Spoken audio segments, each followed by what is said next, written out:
speakers, Chelsea, Dan, and Desiree. Our distinguished panel for tonight. Yes. Let's give it up for them. Yes. Welcome on. Yes. So we have Chelsea Moore, who's one of our panelists tonight. Chelsea is graduated from Seattle Pacific University with a degree in nutrition and dietetics. I've never said that word before, and completed her dietetic internship at Syracuse University. She has spent much of her career working in a functional wellness clinic, helping clients find a way of eating that supports their health and lifestyle, including professional and casual athletes, general wellness, post-surgical recovery, cancer patients, disordered eating, and various diagnoses requiring medical nutrition therapy. Chelsea has a passion for the way food brings people together and also helping people live their healthiest lives through the food they eat. Let's give it up for Chelsea. Yes. We have Dan Lau here. Dan grew up in the west suburbs of Chicago. After high school, he went to the United States Military Academy at West Point, commissioned as an officer in the Army, and spent the next 9 years in active duty. While in the Army, he met his wife, Charisse, who was and is still serving in the Army. After getting out of the Army, he opened Akuo CrossFit, which is across the street from here, in Redmond, which is now in its 12th year of business. Nice. Dan and Charisse have 2 boys, Zion and Uriah. His interests include Chicago sports, eating, fire nights with friends, adventuring, fundraising for Atlas Free, and photography. Let's get it up for Dan. And last but not least, we have Desiree Alford. She is the founder of West Coast Wellness Company, a fast-growing health and wellness company redefining transformation from the inside out. A certified nutrition coach, certified fitness trainer, and trauma and addiction recovery coach, Desiree brings over 15 years of lived experience and professional training to her mission, helping others break free from cycles of addiction, self-sabotage, and surface-level solutions. Desiree's coaching programs go beyond aesthetics or quick fixes.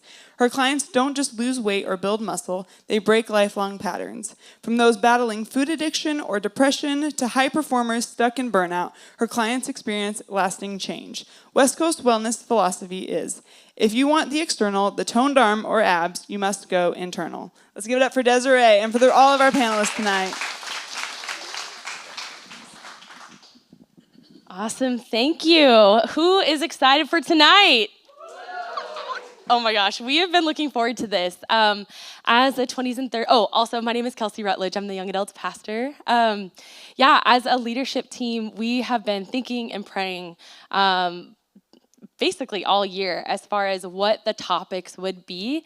And this year we're so focusing on inward formation of mind, body, and spirit. And so obviously with body, that is today. We're faith and physical health today. One thing that I found very interesting, which I hope I didn't really coordinate with you, Chelsea, based on the first question, but I learned recently that there are 613 commandments and prohibitions in the Bible, in the Torah, which is the first 5 books of the Bible. And of those 613, 213 of those are regarding health.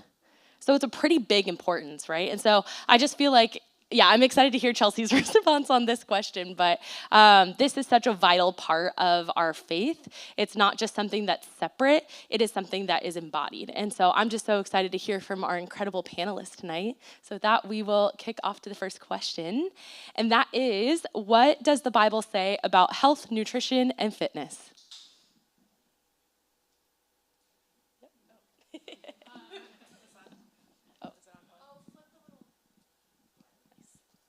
Okay, hello? Okay, there we go. Gosh, the Bible is just like full of food and fitness metaphors and also literal references. Sin entered the world over a piece of fruit. Jesus' first miracle was turning water to wine. There's so many references about, running this race that we have marked out for us with perseverance. It's everywhere. Like, go back through the Bible and just read through with this lens of looking for fitness or physical experience or food. And I think, Kelsey kind of mentioned that our physical experience here on this earth matters to God. He wouldn't have spent his whole ministry, Jesus' ministry here on earth, healing people's bodies and feeding people if it didn't matter. And so yeah, it's everywhere. I mean, you could look at any verse pretty much and kind of pull out stories there. I'm trying to think, what is the, in Daniel chapter 1, like there's this probably one of my favorite stories in the Bible. There is basically the world's first nutrition experiment was done. Daniel was in the kingdom and he was being fed food from the king's table. And he's like, look, this is not the greatest food. Let's do an experiment. My guys and I, we're going to eat vegetables and water for 10 days. And then we're going to see who's healthier at the end of these 10 days. And guess what? Vegetables and water ended up being better than whatever was coming from the king's table. And there's stories like this all throughout the Bible. And so it matters. It matters to God. It matters how we choose to eat, how we choose to move our bodies. And I'm more and more convinced as I learn more about, science and more about the Bible that this is so significant to our experience here and to our spiritual formation as well. That's so good. Oh man, so many good nuggets there. I love it. The next question is, how do you live knowing you are perfectly and wonderfully made, even when you look in the mirror and don't like what you see, or you don't look like anything like those people on social media? It's for all y'all. All right, let's turn this sucker on. Hello? Take it on. Hello? Here, try. Okay. Hello. Oh, whoa, that's loud. Okay. When I first read this question, how do you live knowing you are perfectly and wonderfully made? The first thing that comes to mind is I treat this very similarly to how I treat forgiveness. Forgiveness is a daily choice. You have to wake up every single day and choose to forgive, regardless of what the other person does, says, and how you feel. And it's my daily choice. I have to believe the truth of what's in God's word. In Psalms, it tells us we are perfectly, fearfully, wonderfully made. We're knit in our mother's womb. And so for me, when the waters get muddy, I really slow down and focus on what is truth. Because a lot of times when we're looking in the mirror, we're not feeling confident, or we're comparing ourselves to anything on social media is based out of fear. And the opposite of fear is faith, right? So I simplify things and I slow down and I know what the truth is. And fear only comes from the enemy. And I don't want to live my life that way. I have one life to live. Do I fall into that? Of course, I'm human. But every single day I have to choose to believe God's word and change my internal thoughts by reframing them. That's beautiful. This perfectly and wonderfully made verse is a gospel truth that you need to preach to yourself. And a lot of people hear this and they say, I was perfectly and wonderfully made in my mother's womb, but you are perfectly and wonderfully made for every minute that you walk this planet. Your body, you're perfectly and wonderfully made when you're sick. You're perfectly and wonderfully made when you are injured. You are perfectly and wonderfully made when you are able to run 100 miles at the drop of a hat. Every single second that you are on this earth, that truth carries with you. And so, when you're looking in the mirror and you don't like what you see, or you're looking at social media, lift your eyes away from those things and look around you at the beauty that God has put in each one of your bodies and each one of the bodies of the people around you. Each one of you is this perfect reflection of a piece of God's perfectness, and perfectly and wonderfully made for every single minute of your life on this planet. Yeah, I love what you guys just said. I think the only thing I would add to that is it's also okay to feel what you're feeling. And I think giving yourself permission to feel those things is important, but then to not dwell on it. One of the other things I do in life is I'm a dance photographer, and I shoot with a lot of ballet dancers, and they spend the majority of their days in rooms with mirrors. And they're taught from like age 5 onward to use the mirrors to find everything wrong with themselves. From how pointed their toes are, to how straight their legs are, to the hair being out of place, to the hands being the wrong angle, to the legs being the wrong shape, to the hips being the wrong size. And it's very interesting because they're never told that's a tool in the ballet room, and when you go home, the mirror doesn't still serve that purpose. And so I think the same thing exists when we think about social media, when we think about magazine covers, when we think about everything that the world would say makes us successful. And I think you have to just remember, like, if you have kids, like, I look at my kids, and nothing I feel for them or toward them is based on what they look like. Absolutely nothing. And if that's how I look at them as their father, then how much more so does God look at us like that? So that's all I'd add. No, that's so good. And also, just as a plug, every month we send out a resource list through our monthly emails. And so if you're not subscribed for those, we'll announce that at the end. But on that resource list, we'll include a resource of affirmations of what God says about you and your identity that are unchanging. Just like Chelsea was saying, not based on action of when you're making it or when you're not, like, period of what you are. You are a son and daughter of the Most High King. You are treasured above all else. You know, those kind of things. And so we'll send out that list because even to believing that you're perfectly and wonderfully made, you have to sometimes rehearse that scripture over yourself. It's not just like I believe it, but like actually receiving it is so important with that. When it comes to social media, how has social media affect or influenced your perception of fitness, your definition of healthy, and your relationship with food? Chelsea, Desiree, y'all have thoughts about this?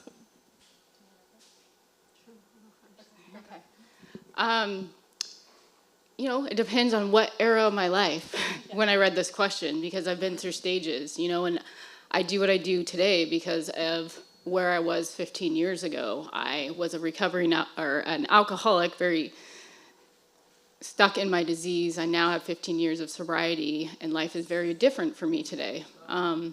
So how would have social media affected me back then? Man, thankfully it wasn't very popular 15 years ago.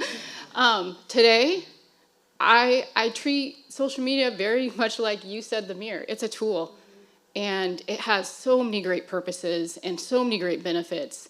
And with that, we have to have boundaries on social media, and we all know our limits. So what I do is I use it. I have an online business. I use it a lot. Of course, I see things that are going to get into my mind, and so I curate it. I unfollow things that are affecting me in a way that are not going to help me be the woman of God that I want to be. Because ultimately, the only reason why I'm here on earth is to make an impact, is to let God shine through me. And if there's things getting in my mind, through social media, podcasts, whatever it is, I have to be the person that puts that boundary up. And so today it looks very different than it did years ago. I think these questions are really important to ask, and I would encourage you all to take them with you and think about them, reflect on them maybe this week, and just pay attention to how you interact with food and fitness advice from social media. It's a double-edged sword because there are very useful accounts and good information out there, and there's people on social media that have idolized. Thank you. Idolized, looking a certain way or eating a certain way, and that is like the way of life for them, and that is not how God wants us to be pursuing fitness and health and eating in a way that benefits us. So I think I would encourage you all to sit with these questions and reflect on your own social media use and how that has impacted your perception of what you think is healthy, and is it actually healthy for you in this phase of life where you're at right now. Yeah, and even as we were coming up with this list, it was just so apparent that social media is such a big influence on us. And so we're actually responding to that. And this fall in September, our topic in September is faith in social media. And so that's something that you can look forward to as well.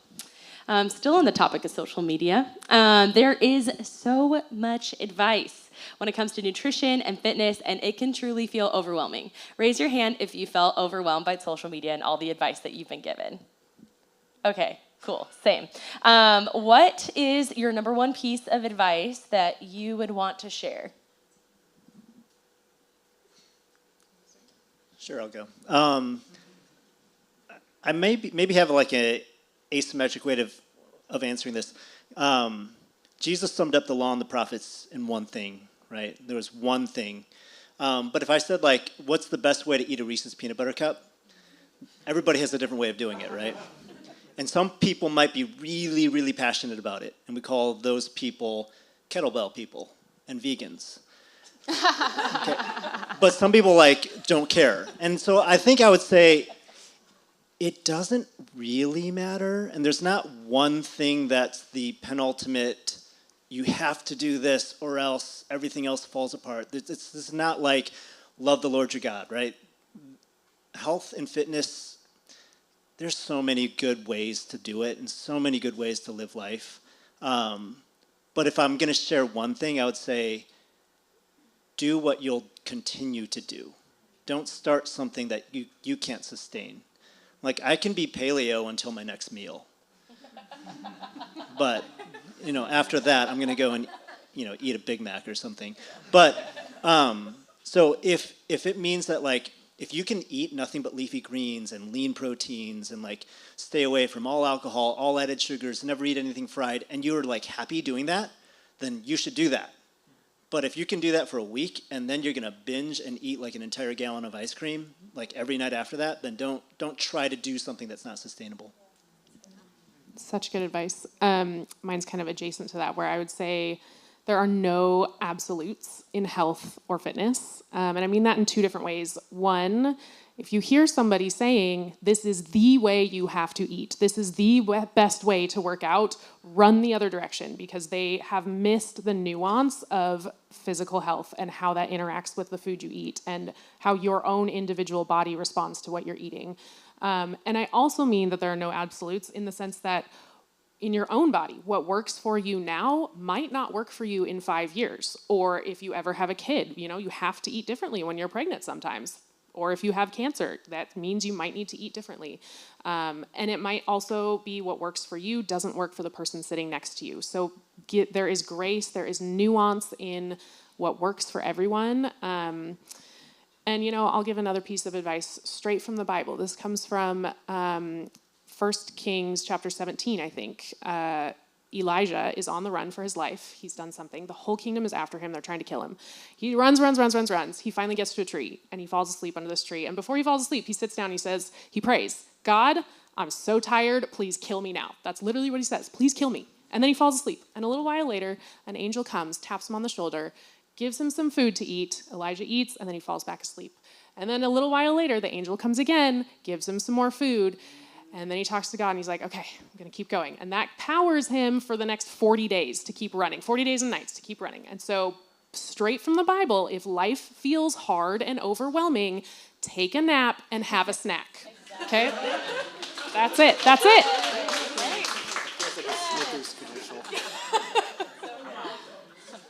It's that simple. That's good. The first thing that came to my mind, because it's like, man, one piece of advice, I thought in regard to social media, we are being bombarded with information.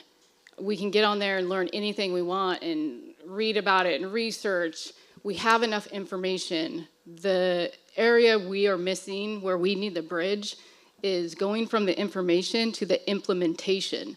And what I see too much is people thinking they need to know more. They need to research more. It's like, no, you need to get started.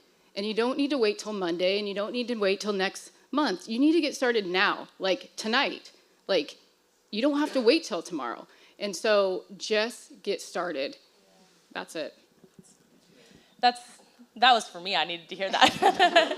As someone that is like postpartum and trying to figure out what's the best postpartum rehab program. And it's like, just pick one. It's probably great, Yep. So thank you for that, Desiree.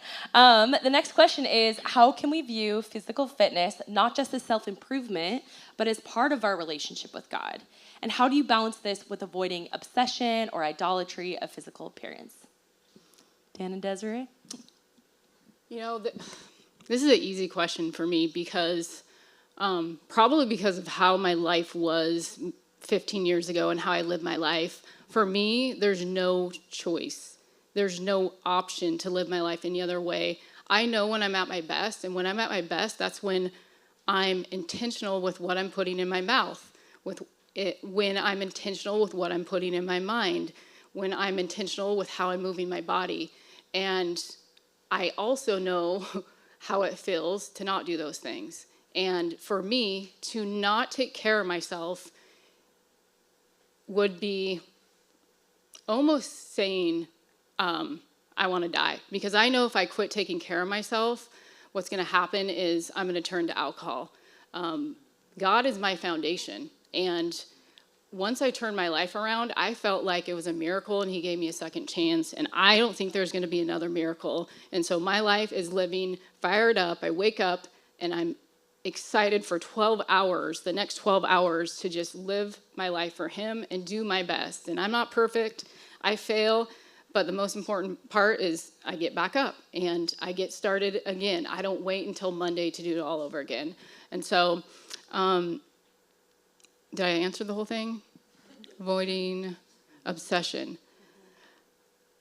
You know, how do I avoid obsession? I mean, I have to check myself because, of course, we live in a world of sin, and it's easy. The enemy's biggest tactic is to use our minds, right? He is going to get into the weakest part of our minds. And so I am very aware of my weak spots, and then I pray for God to reveal the weak spots to me because I don't know all of them. And so I have to protect myself from when the enemy is trying to get into those areas of my life to break me down. So if he can do that, then I'm of zero impact, and you might as well just kill me now. That's good. That's really good. I love this question. I actually took my initials off of other questions so I could talk more during this one. One of my favorite stories is about a runner named Eric Liddell. Does anybody know that name? British runner in the 1920s. And he's really, really famous because he chose not to run on Sundays, and his race was a 100-meter sprint. And he ran the 400-meter race instead, and he ended up winning the gold medal. There's a movie called Chariots of Fire with an epic soundtrack. Isai, he would love that. He knows it. There's a scene where he's with his sister, and he's supposed to be going to China as a missionary. And his sister's telling him, I don't understand why you need to run. I don't understand the Olympics. What is this whole thing? You're supposed to go to China and be a missionary and bring people to Jesus. And he tells his sister, he says, I know God made me for China, but he also made me fast. And when I run, I feel God's pleasure. And for me, physical wellness and when I'm exercising, I view that as an act of worship. Not the act of worship, it's an act of worship. Because it's also using something that God's given me, my body.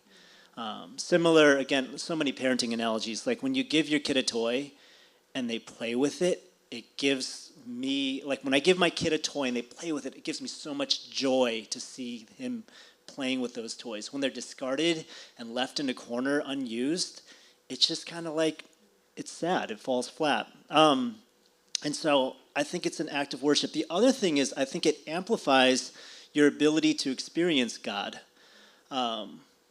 If you think about your favorite restaurant, if somebody said, I want to take you to Drew Market because they're amazing, and they said, well, I only get one thing, and that's all I get, you might be like, okay, well, how are you really into this restaurant, or are you just into that one thing that they make?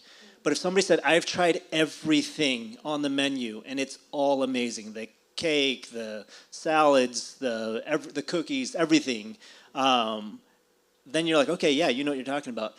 I think that when you use your body, you will end up opening doors to experience God in different ways. One of them is through nature. A couple weeks ago, I was up on Mount Baker, and I was up on Mount Rainier, and we're sitting there looking at everything, and literally we're like, there are some people who will never see what we're seeing. The closest they will get to this is through the pictures or videos that are online. And it was just interesting to be like, we can see and experience a part of God's creation that others will never see. And part of that's because we were able to get there because of the way that we had trained our bodies to work. I think that understanding that you can push yourself so much harder than you realize physically has carryover into emotional hardship, into life's hardship, realizing that you can tap into areas of strength that you didn't realize were there. And then the part of the question about how do you avoid obsession is by continuing to put physical wellness and health in its right place. So if I continue to view it as an act of worship, then it's in its right place. And I don't have to really worry about it becoming an obsession. And so you can kind of use both sides of it as a litmus test for the other. So if I all of a sudden start feeling like, oh, I need to get to the gym because I don't like what I'm looking at when I see the mirror, then maybe something has shifted, right? And it's not always binary. You have good days and you have bad days. But I think if you keep perspective on what it is, it's a gift that we get to use to experience and worship God, then I think you're going to be okay. I love that. Yeah, even to last month, our focus was faith and connecting with God and just exploring so many different ways to experience God. So just like Dan was talking about connecting with God in nature, that's actually a way of receiving from God. It's called the naturalist. And so if you want more information about that or the recording, just ask us. We're happy to share that with you. But I love what you're saying about like using it as like a dependency on God of like, we're doing this together. Like it can be fun, it's not like I love what you're saying about it's not doing it of like, oh, because I need to look a certain way. It's how am I partnering with God and asking him for help and journeying that together. So I love that. Just out of curiosity, maybe a rogue question. What would you say the difference is between striving versus discipline, if anything? Discipline happens because it's just there. You just do it because you've installed it in your life. Striving is because it's like an externally motivated thing, or like you're chasing after something or running from something. But I think there can be a little bit of a commingling, and one can disguise the other sometimes. So I don't know, maybe a little bit of semantics, but at the same time, I think you know. Yeah, you know in your spirit. That's a good one to put it. The first thing that came to mind with discipline is it is a learned thing and not based off of emotion. You do it regardless of how you feel. And striving, that's more effort. You're putting in strife, like going against something. So discipline is you're doing it no matter what. You're making your decisions off of logic instead of falling into your emotions, for me. Okay, next question is, how do you practically keep yourself motivated in busy seasons where you feel apathetic toward working out? I'll go first again. I got two. The first one is I remember that the downside of not being active is way worse than whatever temporary inconvenience or laziness or tired or fatigue that I'm feeling. I mentioned I do a little bit of mountaineering. I'm very, very novice. But I always tell myself I would rather hurt really, really bad in the gym where I could just quit than on a mountain where people are depending on me. And so that's kind of what keeps me going. That's number one, is that just weighing the positives and negatives, kind of more pragmatic. The more practical for me is community. I work out so much more consistently and so much harder when I'm doing it with people. And so having a couple people on a text thread who I can be like, hey, what time are we working out today? It's weird. I am in a gym from 5:45 in the morning till 8:30 at night, 6 days a week, and there are still days when I don't work out. So yeah, apathy can be real, but yeah, community is probably the more powerful of the two. That's a good answer. I love it. For me, I use this thing called I fast forward. And I say, how am I going to feel tonight based off this decision? And I do this with food, and I do it with movement. And then I say, how am I going to feel tomorrow morning? And that usually gives me the answer right now. And that helps me not make my decision off of right now because I'm tired or I don't feel like it. Another thing is my why. So if you don't have a strong enough why, then you will stay in the pain of now. So the pain of now has to be, what do they say? I'm going to get it mixed up. The pain of now has to be less than the pain of change. There you go.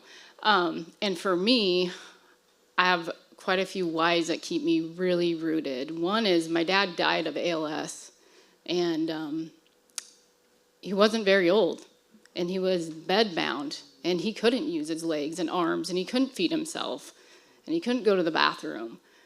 And that is literally probably the worst thing I could see someone going out that way. And so for me, it's like God gave me this body to use, and I can walk. There's so many people that are in wheelchairs that don't have this opportunity. You better believe that I'm going to be using what I can, because tomorrow, guess what? I might be in an accident, and I want to have this feeling on my deathbed that I fully embraced the life that I had, and I gave it every opportunity. That's so good. Wow. Do you mind if I add something? For me, I have always created options for myself. So I think it must have been like in high school. We had a treadmill at home that was like useful in Seattle when it gets gray and rainy outside, and no one wants to leave the house when you come home from school or work or whatever it is. And I was like, I have a treadmill at home. That's great. So I will always have some sort of like in-home fitness option wherever I live, whatever it is, whether it's a rowing machine or a bike or some dumbbells that I can do a little workout with or whatever it is, always have an in-home option. In some seasons of life, I've also had a gym membership where I can go and take classes, and that keeps things interesting and fresh and fun. And I also love to run. And so I have these 3 options, or sometimes more options, of things that I really enjoy doing. And so the question isn't, am I going to work out today? It's, what am I going to do today for movement? And that just kind of makes it easier, because it takes the burden of like, oh, do I have to go do it? Versus I have these 3 options. What's my favorite choice today? And the other thing is, sometimes it does feel super hard to start a workout. And so you can say, I'm going to do this for 10 minutes, because you can give 10 minutes to whatever you choose to do. And if at the end of 10 minutes, you're like, I'm just not feeling it today, then you can be done. But 99.9% of the time, once you get into those first 10 minutes, you're good to go. And then you can do however long you were going to work out for. Hey, one more thing. Please. Okay, I like this question. It's cool. The other thing I would add to that is, think about the fact that we live in a time and in a place where we have to go out of our way to remain healthy. If you wake up, you go to work, you do your thing, I would argue that even if you ate the perfect, balanced, optimized diet for you and your physical makeup, you would still slip into unhealth. You might look okay, but you would be unhealthy on every other metric other than visuals. We don't have enough stress in our life, like good stress in our lives, to keep our bodies healthy. So we have to pay money, we have to go to places, we have to buy equipment just to be healthy, like just to use our bodies as they were designed and engineered by God to be used. And so that's kind of something that comes up a lot too, is like, I talk to my members, like, our CrossFit gym is expensive. It's not cheap. And I'm like, people are paying a lot of money to stress their bodies enough to be healthy. And there are parts of the world where, like, no, that's just called life. And so it's a luxury. And so I think that's called also, like, living life with the perspective of gratitude for what we have can also be another motivator of like, okay, I might be feeling lazy, but we get to do this, and so I'm going to do it. As someone personally who also struggles with that kind of motivation, this is something my husband always says, is like, don't let great get in the way of good. And for me, I think like, oh, I have to go on an hour walk for it to be worth it, like get those 3 miles in. And he's like, take a walk around the block. Like, even if it's something like, movement is medicine. Like, that is like the best thing that we can do. And so in my mind, I'm like, oh, it has to be this perfect thing. But it's like, it doesn't. Just go on a walk. That's free. There's no absolutes, right? Yeah, exactly. Where did this hour come from? Like, it doesn't have to be an hour. Yes. 10 minutes, 20 minutes, that's fine. Whatever fits in your day. Yeah. Enneagram 1? What? Enneagram 1? Yes, I am. Ooh, don't type me, Dan. But I'm a wing too, so I'll be nice to you. Anyway, Called out, called up. Love that.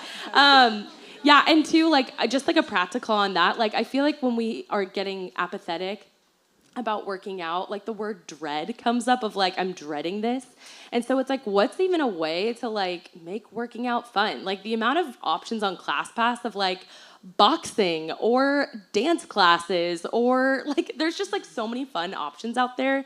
And so like Dan said, it's like the power in community, like grab a friend, ask someone, hey, I am really struggling to work out. Like, can you come with me to a class? Or like, hey, can you hold me accountable? Like, this is something that I need. I think that's also, as believers, we can depend on one another and ask each other for help because we don't have to do this whole thing alone. And that is the best news yet.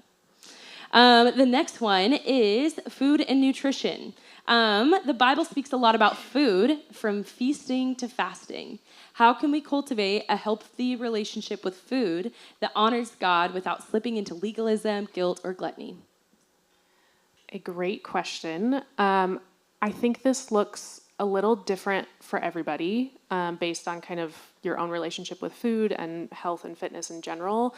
But I think this point that the Bible speaks about food from feasting all the way to fasting, like these two extremes exist together in the Bible and everything in between. And it's this kind of nuanced balance where the discernment of the Holy Spirit is kind of where you can find a place that doesn't feel like you're ruled by these food rules or like, you know, guilt over what I ate today or what I wanted to eat, or even kind of, you know, a binge cycle or anything like that. And I want to remind you all that Christ came to bring us freedom, and Christ came to bring us freedom in food specifically also.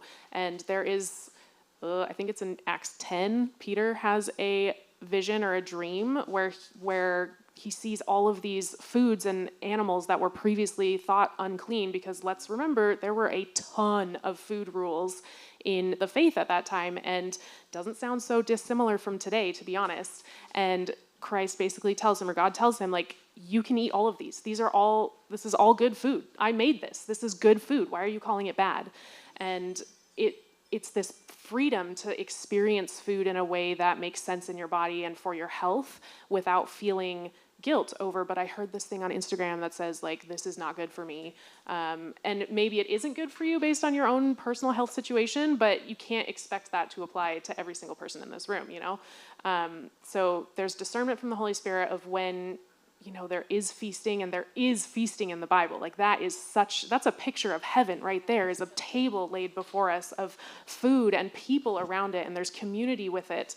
And there's also fasting, where there's seasons of less and not enough and dependence on God. And God gave us food to remind us of this hourly, almost hourly dependence on him throughout the day. I mean, humans can survive without food for a pretty long time, but at the end of the day, we need it. Otherwise, we die. And so it's this reminder of our dependence on God. And so both of these things need to coexist in kind of a healthy relationship with food to understand, like, how do we avoid falling into this trap of guilt, of food rules that is not the picture of food that Christ came to give us. So well said. That's so good. Okay, our last question of the panel before we move into rapid fire Q&R. Also remember, there's a code up there. Scan it with your phone and ask your questions. You can also like the questions that you're resonating with, and those will populate to the top. But our last question is, when it comes to what's trending, I feel like last year was the year of protein. This year is the year of fiber. Generally speaking, what are some guidelines for creating healthy meals and snacks? Avoid trends. It changes every year. You know, the research that comes out of this topic is so interesting to me, because every year it's the same guidelines that give people the healthiest outcomes. It's balanced meals. It's eating a lot of fruits and vegetables, a lot of legumes like beans and lentils, nuts and seeds, a little bit of protein in there, and some healthy fats. And so, you know, if you can kind of check those boxes in your overall picture of what you're eating, you're on a pretty good track. Generally speaking, if you're looking at individual meals or snacks, I tell people, like, balance is kind of the goal.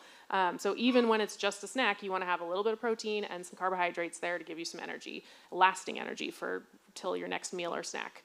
And same for meals. You know, you want some protein, you want some carbohydrates, you want some fats in there, usually end up in a dish anyway without you having to like consciously add them. And then of course, like as many vegetables and fruits as you can. Like this, again, food is a gift and a blessing from God. It's not something to be afraid of. It's not something to restrict. It's not something to, play games with, I guess, and in the sense of like, I'm going to limit my eating so that I can look a certain way kind of a thing. So yeah, balance is kind of the biggest tip, I think I would say, making sure your plate has all the pieces. That's so good. First of all, can we give it up for our panel on those controlled questions? Thank you so much. Okay, so like I mentioned, this is a rapid fire Q&R time. They do not know the questions that y'all have, so this is gonna be fun for all of us. The first question is, how does alcohol impact my body from a nutrition wellness perspective? I'll jump on that one. Okay, I was gonna say, we can all jump on that one. Like everything. 20,000 people die from cancer that's alcohol related every year. Blood pressure, heart disease, liver disease, stroke, mental health, digestion, immune system, impotence, dementia, bad sleep. It's everything. Like if there's like one thing that everybody would benefit from eliminating from their lives, it's alcohol. Like it's just nobody's like a better person because they had alcohol in their lives ever. Nobody ever made better decisions. Jesus turned water into wine, though. Nobody ever slept better. I don't care. I'll talk to Jesus about that someday. It was his first miracle. Yeah. So, and I mean, we can get in, like, it's just, now, I'll caveat that by saying, like, I do enjoy, like, a bourbon every once in a while. Like, and so it goes back to, like, this idea, this concept of balance and understanding, like, what place does it have in your life? Like, for me, alcohol, I think I trended so far on the side of like, I don't care about it and I don't want it, that when I started drinking a little bit, like it's never gotten to a place where it got out of control for me. And so for me, it's something that I can have like an ounce and a half of bourbon over the course of 3 hours, and that's all I have, and that's fine. So you kind of have to feel that out for yourselves, but overall, like, it's real bad, so, yeah. I mean, yeah, everybody is going to have their own relationship with alcohol, and not everybody can do the same exact thing. Like you're saying, you have to really take a thorough inventory of yourself and see where you're convicted and see where you're not. For me, it's easy. I know I cannot live a life with alcohol in it. I tried everything under the sun to see if that was possible. It didn't work out.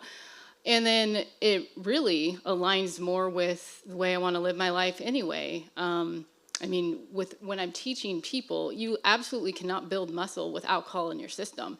It slows down protein synthesis. You cannot lose fat with one drink of alcohol slows down fat loss. So since I'm coaching people on how to lose fat and how to raise their muscle mass, how to build muscle, they really have to limit their alcohol if they're going to hit their goals. You're really going to have to change some things in your life if you have specific goals. So it does everything else he said and more, but in regard to food and body, you know, if you have a specific goal in mind, it's going to be extremely hard to get where you want with alcohol in your life. Yeah. The one last thing I'll say on that is, especially like they're saying, like even acknowledging what your relationship with alcohol is from a wellness perspective, even like, do you feel like you need to have alcohol in order to have a certain part of your personality come out? Do you feel like you need to have alcohol to suppress something? Do you feel like you need to drink alcohol because of X, Y, and Z? It's like examining that and like what the means to an end is, or is it just something it's not like the main thing at an event, but it's just like a part of it. I don't know. I think that when it comes to a wellness perspective, even asking yourself those questions might lead you down a deeper path of where your identity is secure. And so I think that that's a good invitation as well. When it comes to, when I try to implement healthy routines, I feel weighed down and trapped in have-tos instead of feeling more free and excited. Any advice? stop listening to the advice, is what I would say. I think you're probably getting wrapped up in, you're either perusing social media or you've heard so many people tell you what to do that you've forgotten to kind of take a step back and look at what works in your own life.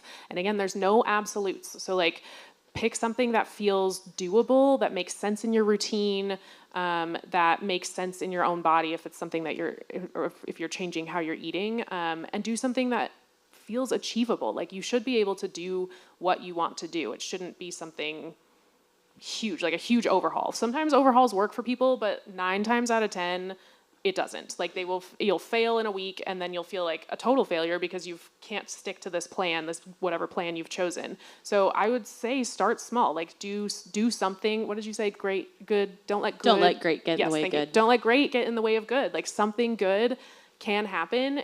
It just might look smaller than what you want it to be. And remember, where you are now is not where you will be in a year. Like if you start making tiny little changes now, your life could look completely different in 1 year. So don't get caught up in all the advice and miss the forest for the trees.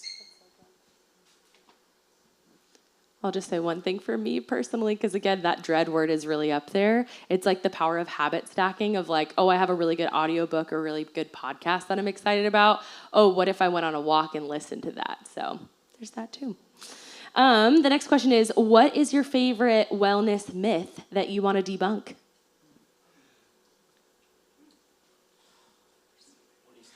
I know. I'll throw one out there. The first one is if I work out consistently enough and hard enough, then I will get the body I want. Abs are made in the kitchen. So, yeah. And that's one that I have to like remind myself How are of. abs made in the kitchen? Follow-up question. I would love to know. By what you're not putting in your face. Nice. For me, it's like, you can't, actually like, especially as a CrossFit guy, a CrossFit workout in itself, usually the intensity is high enough where the total volume of the workout isn't long enough to rack up that many calories. So you're not gonna outwork your bad diet in a CrossFit gym, for sure. So if you're not doing the work with what you're eating and not eating outside of the gym, it doesn't really matter what's happening inside it. Yeah, 100% agree with that. Okay, stick with me. This might shock you at first. One of the things that I would like to debunk in my mind, and I think if everybody could shift their perspective on this a little bit, it'll help you out. So when I'm talking to someone that's interested in signing up for coaching and they're telling me about their goals, they tell me, I want to do this. I want to lose 20 pounds, I want to build some muscle, and I want to tone. But I don't want to restrict myself, and I don't want to just be obsessive. And that's when I say, anytime I've ever had a goal in life and achieved it, I had to be obsessive about it. I had to be thinking about it every day. I had to write it down. I had to have a picture of it. It's the only way you grow a business. You have a target, and without that target, you don't know where you're going. Now, I'm not saying you're obsessive where it lets everything in your life fall apart, but you're obsessive in the fact that you are thinking about it. So what I do is I turn their thinking around, because what happens is they say, I don't want to fall into diet culture, because they think if they are too obsessive, they'll fall into diet culture. I don't believe that. I think we've got way too lax as a population. 72% of us are overweight. So we think the norm is to be comfortable and not work very hard, and that it's obsessive and restrictive if we think about the food that we're going to put in our mouth. And I say, guys, we need to raise ourselves up and see our potential, and we are so much more powerful than we even believe, and so much stronger and so much more capable. So do not let being obsessive or restrictive stop you from going after your goals, because you might have to focus on it and feel a little pain. It's part of life. That's good advice. I'm going to do a little bit of the flip side of that too. Go for it. I would say so many times people would come into my office wanting to lose weight, and they're literally underfueling their bodies. They're working out, they're not eating enough because they've gone too restrictive, where it's like you actually can't lose weight because you've moved into like kind of a starvation mode in your body. So you actually need to add food back to your routine. So, you know, if you're kind of in this nebulous, like, where am I on this spectrum? Go talk to a dietitian or somebody like a health coach, like figure out where you land on that and see, like, are you fueling appropriately for the activity that you do, for the goals that you want to achieve? And also, you know, be realistic. Like, if you have tried these kind of more extreme plans and they just keep failing, like, be realistic about where you are in life, what your life looks like right now, what you can achieve, and start there. Because it doesn't, you know, being healthier doesn't mean that you work out an hour every single day or that you follow a perfect meal plan. It's that most of the time you are making healthy choices for you. I got another one. Myth is that I'm the only one who feels this way. Everybody feels how you're feeling. The prettiest girls on Instagram are the saddest, loneliest people. I just saw I feel like every day there's like another influencer who dies from some tragic death. They're not happy people. And if those are the people we're going to for life advice, like it's going to be a really long, hard road. So just know that like the person, like the three of us sitting up here, like we struggle and we have to work for it. And we didn't share that, but I know that like, you know, when you have kids and you've spent your whole day caring for the kids and it's the end of the day and you're like, I am so hungry and tired, I don't want to cook something, and I know that's easy. Like we all go through the same things. We all look at other people, we all play the comparison game, every single one of us. Like I'm the most un-CrossFit looking CrossFit gym owner ever. So like we all do. So you're not alone. I would say that. Thanks for saying that. I feel like that just brings so much validity to like, yeah, the experiences in the room.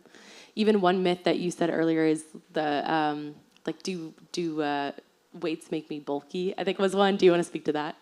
Yeah. I was hoping one of the ladies would answer that because I mean in a CrossFit gym I get that all the time. It's like, oh, am I gonna get bulky? So my joke is like, if I get some like a woman who's never done CrossFit before, I'm like, I want to make your neck disappear. And I'm just gonna make you deadlift until you're just like traps. And it hasn't happened yet, so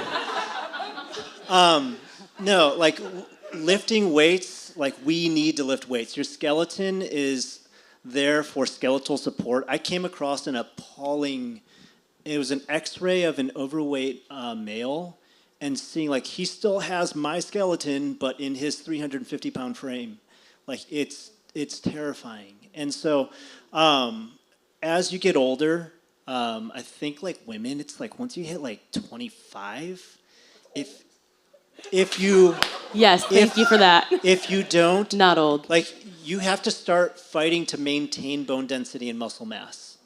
For men, it's like 30, and there's a certain point where once you've hit a certain amount of muscle mass, you can't gain more. You can maintain, but you can't gain more. And so it's just kind of like this. So for most men, unfortunately, society's built so that like we want to have muscle. But for a lot of ladies, it's like, oh, I don't want to get bulky. But I'm always kind of like, well, you're not going to get bulky. You're going to get muscular, but like in the right places. And part of it is like reframing what is beautiful. Like a functional body, it looks different than the Instagram body. But once you start rewiring, like, oh man, like strong quads and hamstrings and like a tricep, like those look good.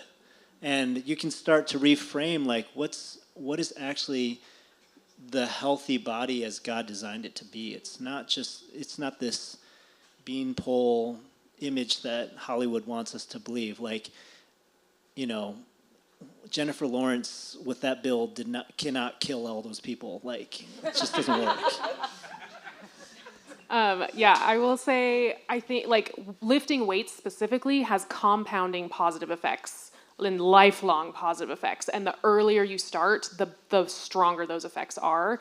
And not like cutesy, like little 10-pound dumbbells. That's a great place to start. There's nothing against 10-pound dumbbells. But if you, what kind of made this feel real to me was someone was like, if you are a caregiver, if you are giving, like taking care of a child, you should be able to at least lift the weight of your child like over your head. And I was like, oh, that's like 40 pounds for me right now. I should be able to be lifting 40 pounds over my head and like moving comfortably with 40 pounds in space. And so like, I think my max deadlift right now is like 175 right now. So, and I've worked for the last year to get to that place because I'm like, I need to be able to physically care for my kids because this is what God has called me to do right now. And so thinking about kind of what has God called me to do and how can my body physically live out that mission. And I think physical health plays a huge role in that. If you are strong enough to do what God has called you to do, that's important. It's important to take care of that aspect of your body. I mean, I agree with the women that say they don't want to get bulky. It's like, girl, you better first worry about just getting consistent with lifting weights. You're far before you get bulky, you are going to start to see some tone, and you're going to know where your maintenance is. And so, I mean, it's not easy to build muscle. You have to be intentional with it. And muscle is metabolism. So if you're someone that enjoys food and you do want to not have to restrict yourself, build muscle. It helps you have a resting calorie burn that's a lot higher than someone that doesn't lift weights and just focuses on cardio. And even that, like, I just want to say, women, just get in the gym and lift the weights. Find a buddy and go do personal training with a trainer, with a friend, like so you can do group training. It's a little bit less expensive, but just do it. Just start lifting something. It's empowering. You feel good. You sleep better. Like, again, compounding positive effects that last for your whole life. Here's a practical, Google this, Jim Wendler 531. 531 is the name of the program. It is the world's most simple program. It centers around deadlift, press, and squat. It's so simple that most people, when they go through a few cycles, they get bored of it and they start trying to tweak it. And the guy who created it, he's a world champion powerlifter. He's insanely huge, but it takes no more than like 15 minutes max. It's percentage based. There you can find templates online. You need a place to do squats, barbell press, and deadlift. It's super awesome. 531. So check it out. Love it. The next question is, how are the gut, mind, and emotions connected? And how can we eat to support a healthy gut? This is a Chelsea, good one. do you have I thoughts? love this question. Okay, so there are like billions of bacteria that live in your small and large intestines, and we are currently finding out they are like super important for your health. And what you eat determines what kind of bacteria lives in your gut. And I want to remind everyone, nutrition is a relatively young science, so we are still learning a lot about nutrition and like how food affects the body, how nutrients interact together. But there is a lot of strong research that shows, eating, you've probably heard the words prebiotics and probiotics. Those things help flourish healthy gut bacteria. And that healthy gut bacteria can actually impact levels of anxiety and depression and general mood. It can impact how your metabolism works and fat loss overall. And so, what's the overall question? How does the mind? How are the gut, mind, and emotions connected? Yeah, and it's how all can we connected. support Like a healthy gut? People kind of, in the science realm, people will call the intestines like your second brain because that is so integrally linked to how your brain and your chemistry works. And what you eat matters in terms of how your bacteria grow. So, things with a lot of fiber like leafy greens or onions and artichokes and things like that can have a hugely positive impact. And even, fermented foods like kefir and yogurts and kombucha and things like that, that's all good. It's good stuff. You can take a probiotic if you want to. There's not a lot of research around like wellness probiotics, but it's definitely not harming anyone. There are specific conditions, for celiac disease and other things like that, IBS, where there are specific strains of probiotics that will actually positively impact that disease and give better outcomes. But generally, if you're overall healthy, there's not really any specific probiotic recommendation.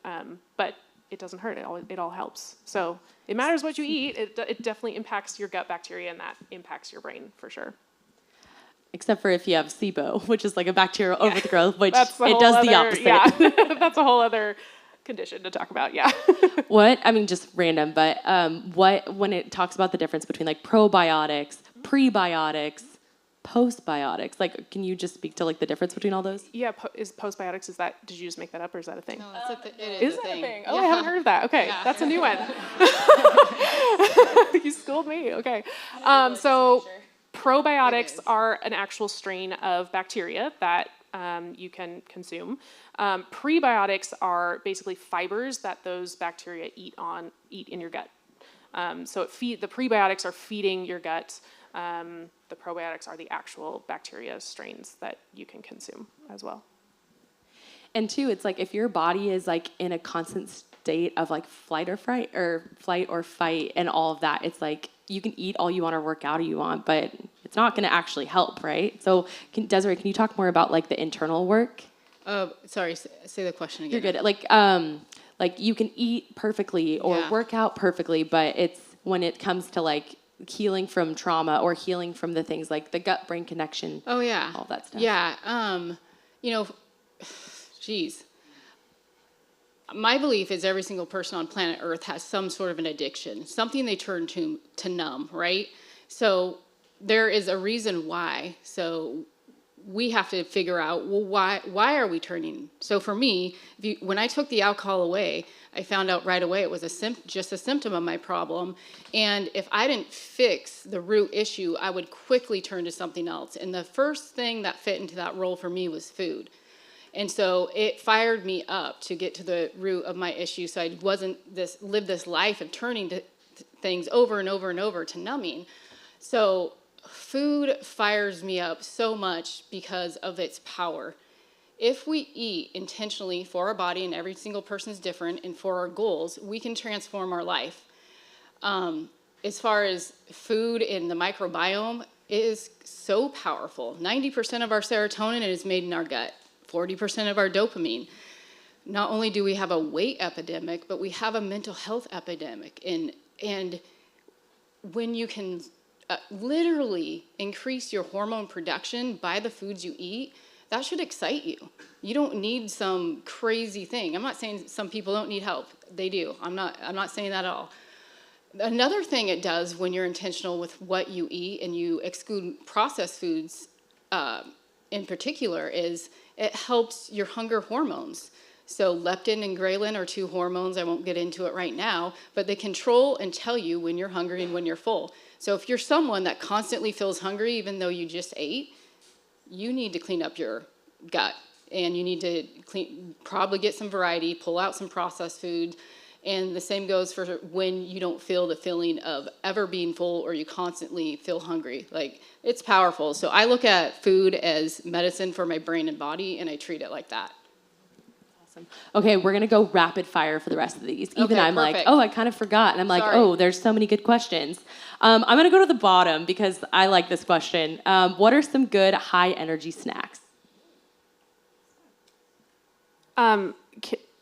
I can't really clarify, can we? Because we don't know who asked the question.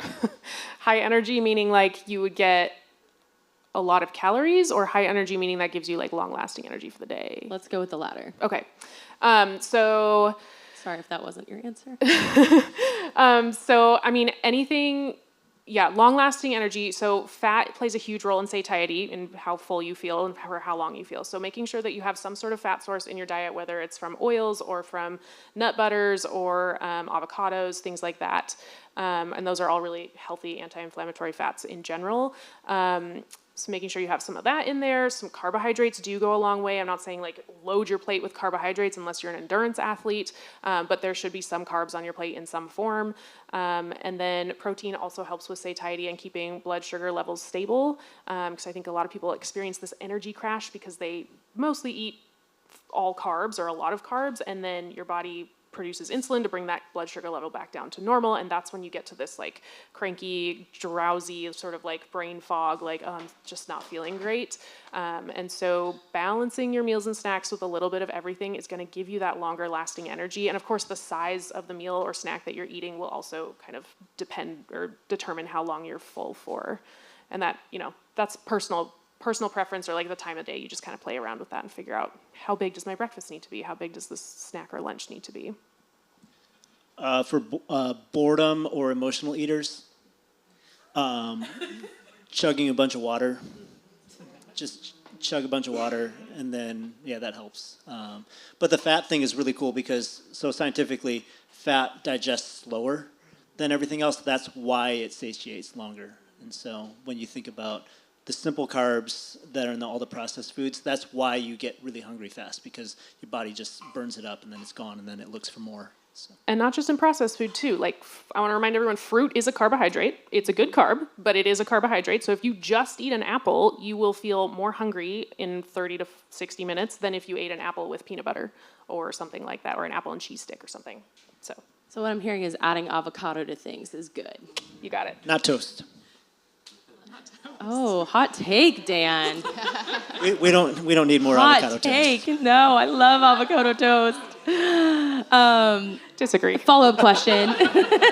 But practical, let's get practical. What snack should I keep in my desk at work? I love going for chocolate. Give me other ideas that might be better for me. Chocolate-covered almonds. Love that. Yeah, I mean, nuts are always a great option. If you have access to like a fridge, like cheese or yogurt, Greek yogurt especially, because that's higher protein content, is great. A little veggie tray with some veggies, hummus, maybe some crackers, a whole grain cracker, that would be a great option. There are some great bars on the market. Like if you need something just grab and go, there's some really good ones. I would look for one that has probably at least 8 to 12 grams of protein, if not more, and about 20 grams of carbohydrates. So like Zing Bar falls into that category. I know there's some Cliff Bars, like the protein Cliff Bars fall into that category. There's a lot of them. You kind of just have to go to the grocery store one day and just look at all the nutrition labels on the bars. So those are always a good option. I love chomps. Yeah, that's another good Meat option. sticks, Yeah. let's go. Okay, question. Does caffeine intake impact my hydration status? Yes, once you hit about 300 milligrams in a day. So if you drink, a regular cup of drip coffee has about 100 milligrams of caffeine. If you drink more than 3 cups of coffee a day, then you're starting to get to the diuretic effect where your body is just dumping water out of your system. If a shot of espresso, I think, has about 75 milligrams of caffeine. Black tea has about 60. Green tea is 40, 45. So you can kind of see where you land on that spectrum. Pay attention for a week. How much caffeine are you taking into account? And then once you start hitting that 300 milligram threshold or more, you kind of need to almost double your water intake to negate the effect of the caffeine diuretic. Next question is, do I have to break up with wanting to look a certain way, vanity question mark, in order to have a fitness journey that's healthy and sustainable? I like that question. It's a super honest question, and I would say no. You just have to put it in its right place. God made us physical beings, so wanting to look good is not sinful. Wanting your partner or your future partner to find you physically attractive is not. That is not in itself a sinful thing. You just, again, you Read have to Song put of it. Solomon if you're wondering about that. Shameless plug. You Or just maybe have to don't. I don't know. put it in its right place. What I would say is, I like telling people, form follows function. So what your body will look like in its healthiest state will look different for everybody. So, the 4 of us sitting here, if we biohacked everything and then lived the healthiest lives, physically, diet, every sleep, all of it, we would all end up looking real different. And that would all be really, really beautiful for each other. And so and I know that sounds a little bit that can sound a little bit cutesy, but I really do believe it.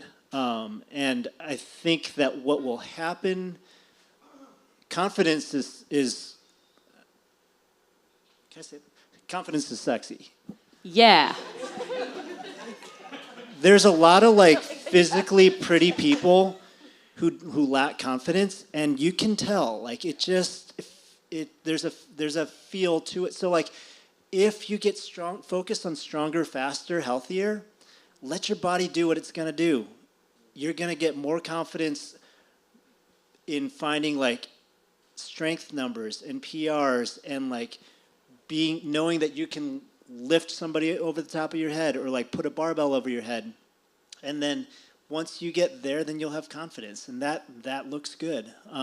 That reads well in the unspoken body language things that we pick up on and don't even realize we're projecting and receiving constantly. And so that's what I would say.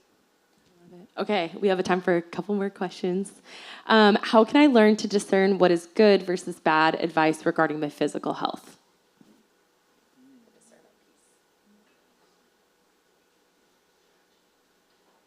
Someone just whispered ChatGPT. Please do not take medical advice from ChatGPT. I think there's a little bit of experimentation in the answer to this question. Like you kind of have to figure out like what works for you and where you are in your life right now and where your health is right now. Talking to friends about this, being open with friends about this, like, hey, I heard this on Instagram, or like I was researching this, like what have you heard? What do you think you know? And then also like going to the experts. Like Instagram is available at your fingertips every single second of every day, but take the time to go talk to somebody who has like earned a degree in this subject or like spent their career doing these things because they know stuff and they can be very, very helpful. So, if you have a lot of questions about it, like go talk to somebody who knows about this. Yeah, also like don't underestimate like go getting a blood panel done. Like if you're not sufficient in some areas, the only way that you're gonna know that is not buying supplements you see on Instagram, but by going to see what you're actually deficient in. Get your blood drawn. It tells you so much more than just like a physical checkup office visit at the doctor does. They often won't prescribe a blood draw, but you can ask for it. Please do. Should working out look different between men and women? I mean, I think it's all based off of your goals. What are your goals? It's definitely going to working out is going to be different based off your goals. And so, yeah, that's all I can say. I mean, can I do an exact workout that he does? 100%. It's all dependent on if that's my goal. If I want to, right now I'm in a specific stage that I have specific goals. So my workouts might look really different than somebody else. My husband's an ultra runner. He runs 100-mile races. I don't run, okay? Compared to him. Like in my mind, I would not call myself a runner. When I run is when I pace him when he's already ran 64 miles. Then I can keep up with him. So do you want to be an ultra marathoner? Well, then your workout's going to be very different. I strength train 3 times a week, and I get in steps, and that's works well for my life and my goals, and I feel great. And to kind of piggyback on that last answer is I don't do this to look good in a bikini. I do it because I'm honoring God through my body. The benefit is there's an added bonus. You look good when you take care of yourself. And so you shouldn't feel bad about that there's a benefit of taking good care of yourself. I mean, in the context of like our gym, same workout for everybody. Everything's scaled for the individual to meet them where they're at. But, it's same workouts for everybody for us. Can I answer this in the context of food? Because it actually does matter a little bit. Women and men's body are very differently hormonally speaking. Keto's had its big moment the last few years, but women's bodies actually respond very differently to keto than men's does. And so like it can actually have the opposite effect that you want it to. So that's something to keep in mind when you're thinking about how you eat is that, if your partner or your husband or wife or whatever it is, like eats a certain way, it might not necessarily be exactly work the same way in your body, just to keep that in mind. Okay, I have one last question. The Bible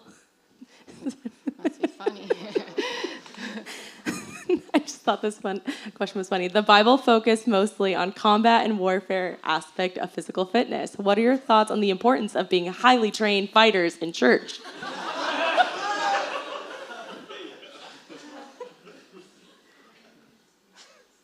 I mean, I spent 9 years in the military, and so I like this question.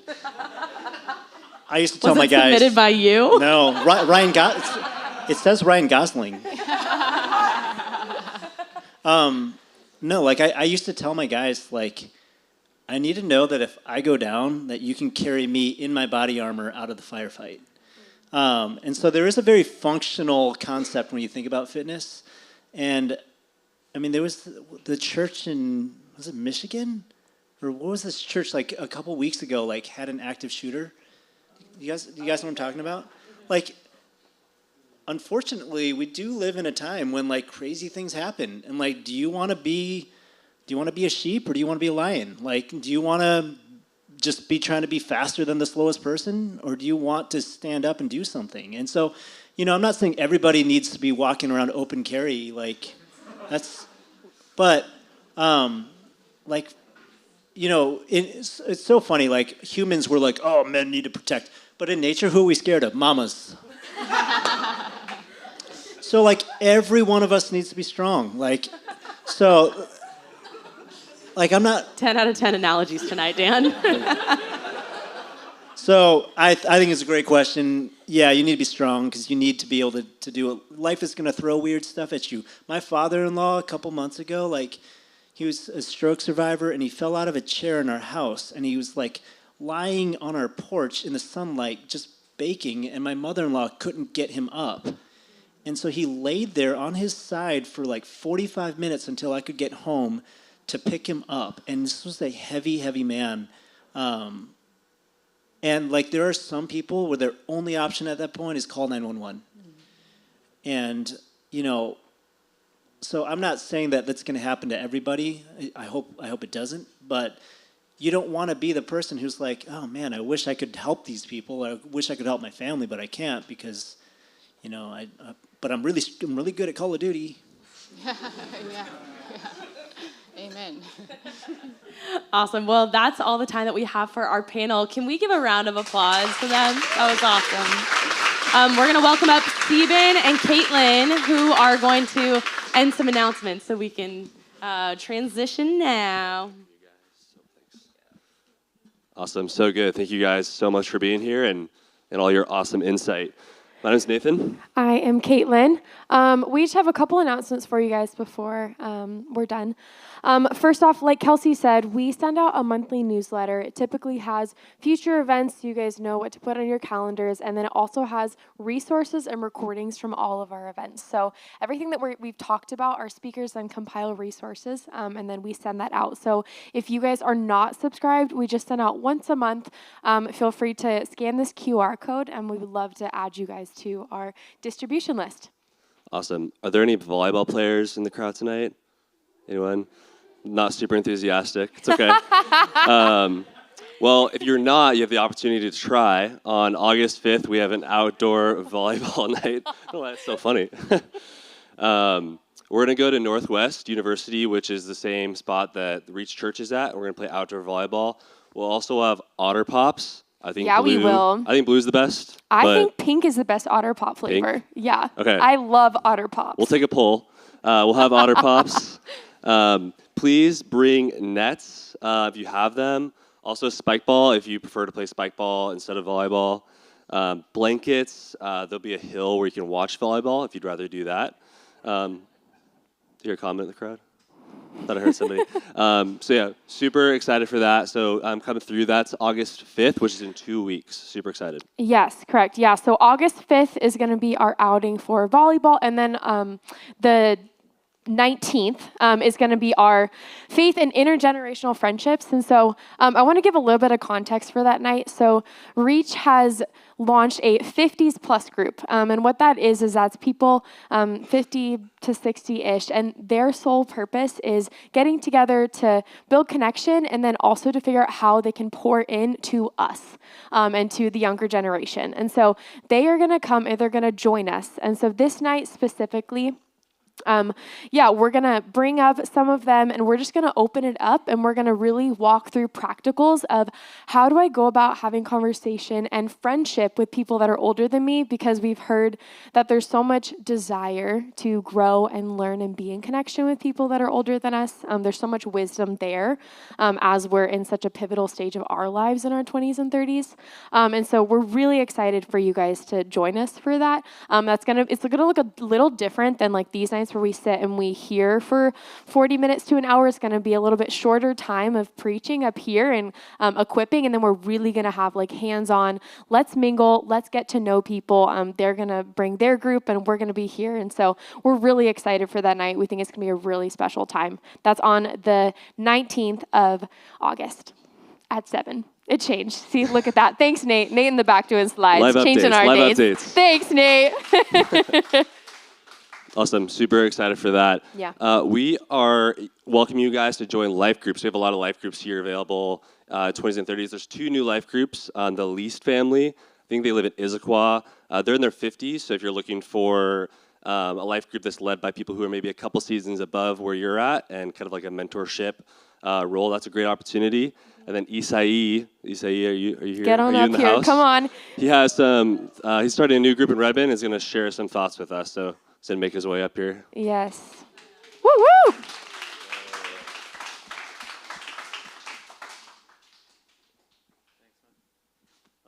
Hello. Just a quick plug for Akuo CrossFit. You guys got a preview of Dan tonight. This is like my life every afternoon, just like hilariousness just ensuing every afternoon. It's so good. If you want to see more of that, come visit us on Saturdays. We have free workouts. So I was praying a lot this past winter, unsettled in my heart about whether I wanted to call it a season, basically move back home. I'm from the East Coast, and I was really wrestling with whether I just wanted to kind of bring this Washington season to a conclusion. I spent a month on Long Island, where I'm from, just kind of praying and wrestling with that subject. And coming out of those prayers, I'm thankful to God that I got I came to the conclusion, I'll say, that I wasn't done in Washington for a few reasons, and one of those was I got a great pull in my heart to answer a call that Kelsey had made that winter before I went to New York for the month, asking for people to open, that give of themselves, if you will, open their hearts, open their homes to the 20s, 30s community. And so that sat really heavily in my mind that month. And so, like I said, along with a few other things that were kind of drawing me to remain in Washington for a bit longer, I decided to raise my hand. And so it's just heavy on my heart in a good way, that call to walk with people. I think one of my favorite sermons from Scott Pollock of maybe about a year and a half ago was one where he just started the sermon saying 3 miles an hour and just stopped for effect. I was like, okay. But his point being, it's like, you don't rush this thing, you know? And Christ was a perfect example of that. And so I'd love an opportunity for whoever's interested to pursue that with you. 3 miles an hour, get those reps in, come be together, know people, be known. And let's just walk in humility and friendship. And if we're vulnerable enough to get to know each other and to be disciples, be discipled, disciple others, and even be, a contact point for the unsaved even, right? We're all in mission fields in our jobs, in our world. Is it possible that we can learn, right, and grow in our competency to be that touch point for the gospel in the lives of the people who don't know him? And so, again, tons of ideas that I have. All that to say, I'm going to be meeting, the next meeting is 7/22. Yeah, the 22nd of this month, so next Tuesday. And then for starters, we're going to do like a bi-weekly rhythm. And then once we kind of land on a group, core group that is, we'll figure out an alternate rhythm, day of the week, and whether we're going to do weekly or bi-weekly. And so, if you're interested, come through. I have a dog. His name is Journey. He's a 3-year-old black lab. So just be warned, cute puppy, that will be all up in your lap if you come to my house. All right, thank you guys. Awesome. Thanks, Jay. Really appreciate it. Yeah, and And just adding on to that, if you feel led to start a small group, if maybe there's not a group in your area of town, or maybe there's a group of friends you want to get together, you're always welcome to start a new group. And if you need more information on that, please feel free to come and find any of us. We'd love to talk to you.